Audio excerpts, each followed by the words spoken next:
अपने कत्ल से पहले वो सारी जायदाद राम की होने वाली बीवी और उसके बच्चे दोनों के नाम पर कर गया। और मैं इस घर में सिर्फ एक नौकर बनकर रह गया, ट्रस्टी, खन्ना इंडस्ट्रीज का ट्रस्टी। कहने को भाई साहब, बड़े भाई, बड़े मालिक और औकात एक कुत्ते की तरह मुझे ये घर छोड़कर जाना पड़ा। 500 रुपए महीने पर एक बार में गवैया की नौकरी करनी पड़ी। तुझे मैंने कहा था ना, मां के साथ उसके बेटे दोनों को खत्म करके आना। बेटे को छोड़कर तूने आधी जायदाद मेरे हाथ से छीन ली है। अरे मुझे आधी नहीं, पूरी जायदाद चाहिए। खन्ना इंडस्ट्रीज का मालिक मुरली मनोहर खन्ना, 15,000 रुपए महीने का नौकर नहीं, एक करोड़पति। चल, तुझे 1 मिनट में करोड़पति बना देता हूँ। घर में कोई नहीं है, बच्चे का गणित पास ही कर देता हूँ। बच्चे का गणित पास ही कर देता हूँ। बेवकूफ उस वक्त करता तो मैं कह देता कि माँ अपने बेटे को साथ लेकर भाग गई, हमारी लाइफ बर्बाद कर दी। लेकिन अब क्या कहूंगा? मुरली बेटे, गुल्लू गोली का गणित तेरे जैसे की समझ में आएगा नहीं। मैं बच्चे को धूप में ले जाकर रख दूंगा, तू ठंडा पानी डाल देना, राम समझेगा बच्चे का गणित फ्लू से पास हो गया।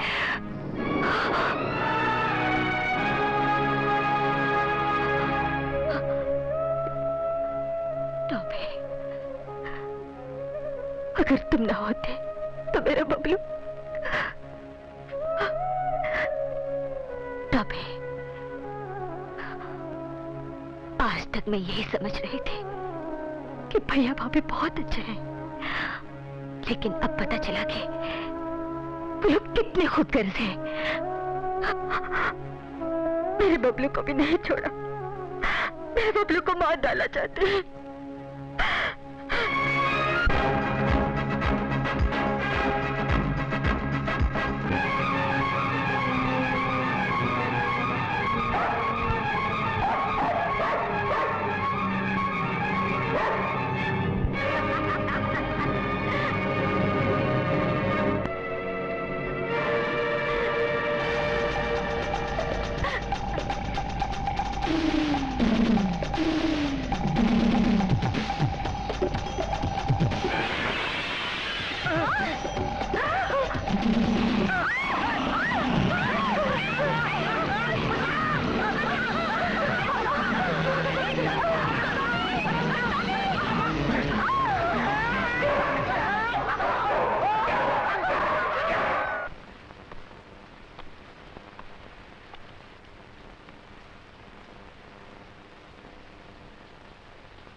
जूली, साजन, मालिक,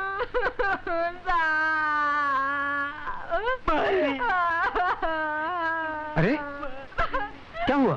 साहब, काफी पागल हो गया है। वो मुरली साहब, माया मेम साहब और मोना मेम साहब के पीछे भागा है काटने को। इस घर का और हमारा ये हाल बनाया मालिक।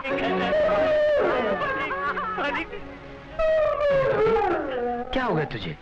क्यों सबको परेशान कर रहा है? हाँ?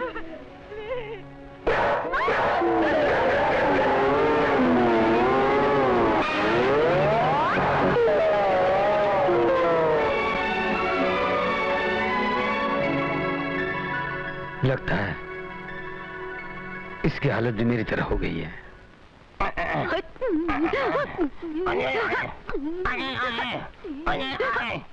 भैया, भाभी, ये सब क्या है? मैं पागल हो गया हूँ। मेरा मतलब है डॉबी पागल हो गया है, और पागल जानों का घर में रहना बहुत खतरनाक होता है। नहीं, डॉबी पागल नहीं हो सकता। अरे समझने की कोशिश करो, घर में एक छोटा सा बच्चा है, अगर पागल कुत्ता घर में रहेगा तो बच्चे की जिंदगी बर्बाद हो सकती है। मैं कहता हूँ उस पागल कुत्ते को पकड़ लो। चलो मेरे साथ।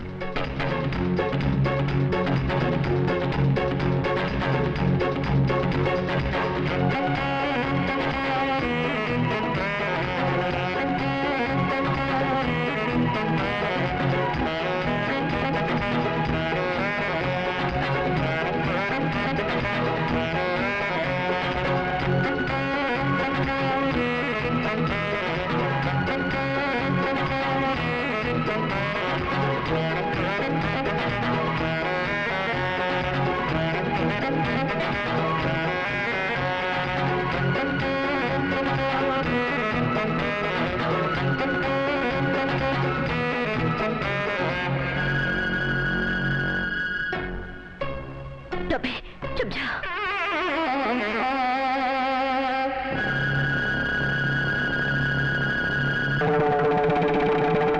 चल डबे।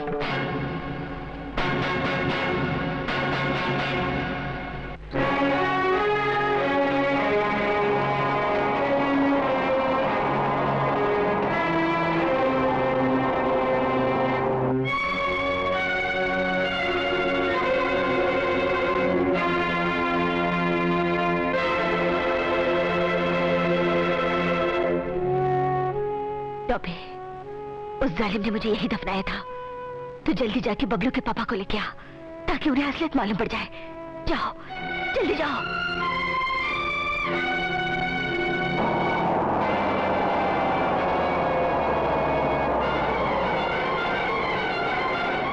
उसने मेरी लाइफ बर्बाद की है, मैं उसकी लाइफ बर्बाद कर दूंगा। जल्दी। डॉबे! डॉबे!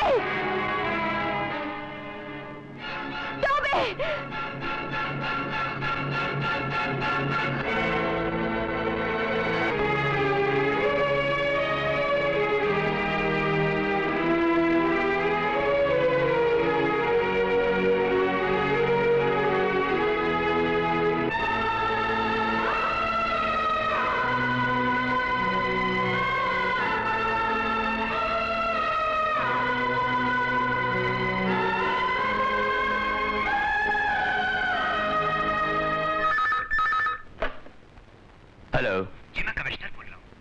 कमिश्नर, मिसेस ममता खन्ना के केस का क्या हुआ? मंत्री जी, हमने छानबीन शुरू कर दी है और अपना एक काबिल ऑफिसर इस केस पर लगा दिया है। Okay, inform me each and every detail. Okay sir. Hirabai, आपकी बेटी के केस के बारे में बहुत जल्द ही सब कुछ मालूम पड़ जाएगा। अरे मालूम कैसे पड़ेगा? गुल्लू गोली का गणित जब उसका बाप नहीं समझ पाया तो पुलिस कैसे समझेगी? मैंने सब सेट कर दिया है। सेठानी, तुम्हारा गणित अब ये है, किसी तरह से मोना को राम के साथ भेज देना। ठीक है। और छोकरी, ये नशे की दवाई राम को दूध में या विस्की में पिला देना और उसके साथ रह जाना। फिर वो तुम्हारा आदर्शवादी राम इस छोकरी के साथ शादी करेगा ही करेगा।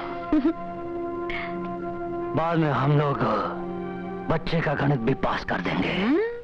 साहब खाना? नहीं जूली, मुझे भूख नहीं है। ऐसा कब तक चलेगा देवर जी? न कुछ खाते हो न पीते हो। लगता है ममता के गम में हंसना भी भूल गए धीरे धीरे। जब तक तू इस घर में है कोई हंस नहीं सकता। भाभी, कहां से लाऊं हंसी? अब तो किस्मत का लिखा मानकर दिल भी चुप हो गया है। अब तुम एक काम क्यों नहीं करते? तुम पूना क्यों नहीं चले जाते? देखो ना, वहाँ हमारा कंस्ट्रक्शन का काम भी चल रहा है, तुम्हारा दिल भी बैठ जाएगा, लाइफ भी बन जाएगी और तुम्हारी मनमानी शुरू हो जाएगी। लेकिन इनकी वहाँ देखभाल करने वाला कोई तो होना चाहिए। एक काम क्यों न करें, हम मोना को इनके साथ भेज दें। फूफी, मैं चली तो जाती लेकिन मेरा ये बबलू मेरे बगैर कैसे रहेगा? अरे ताई भी तो माँ के बराबर होती है धीरे धीरे। और ताऊ भी तो बाप के बराबर होता है ना। अरे तो बिल्कुल चिंता मत कर, हम बबलू का बिल्कुल प्यार से ध्यान रखेंगे। और तू उनका ध्यान रख, इनको ले जा, लाइव बना दे।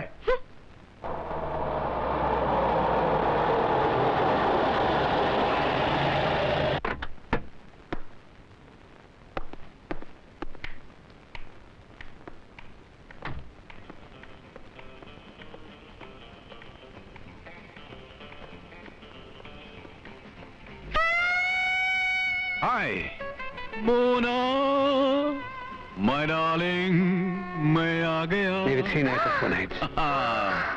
Thank you.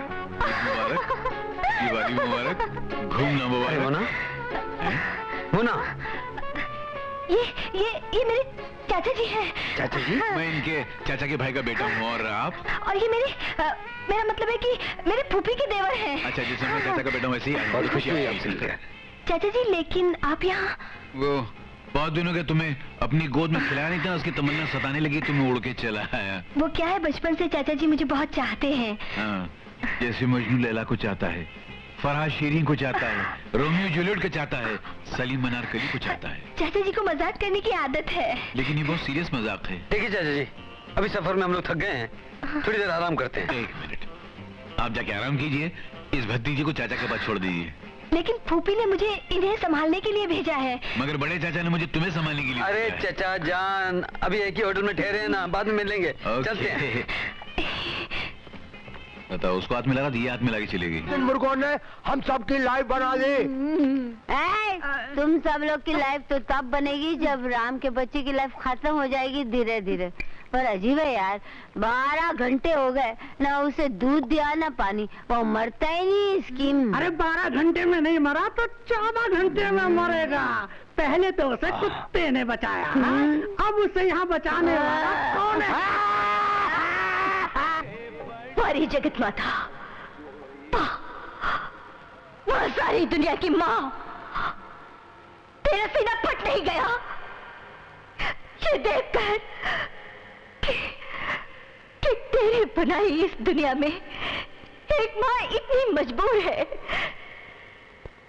कि उसका बेटा उसके सामने भूख से तड़प रहा है और वो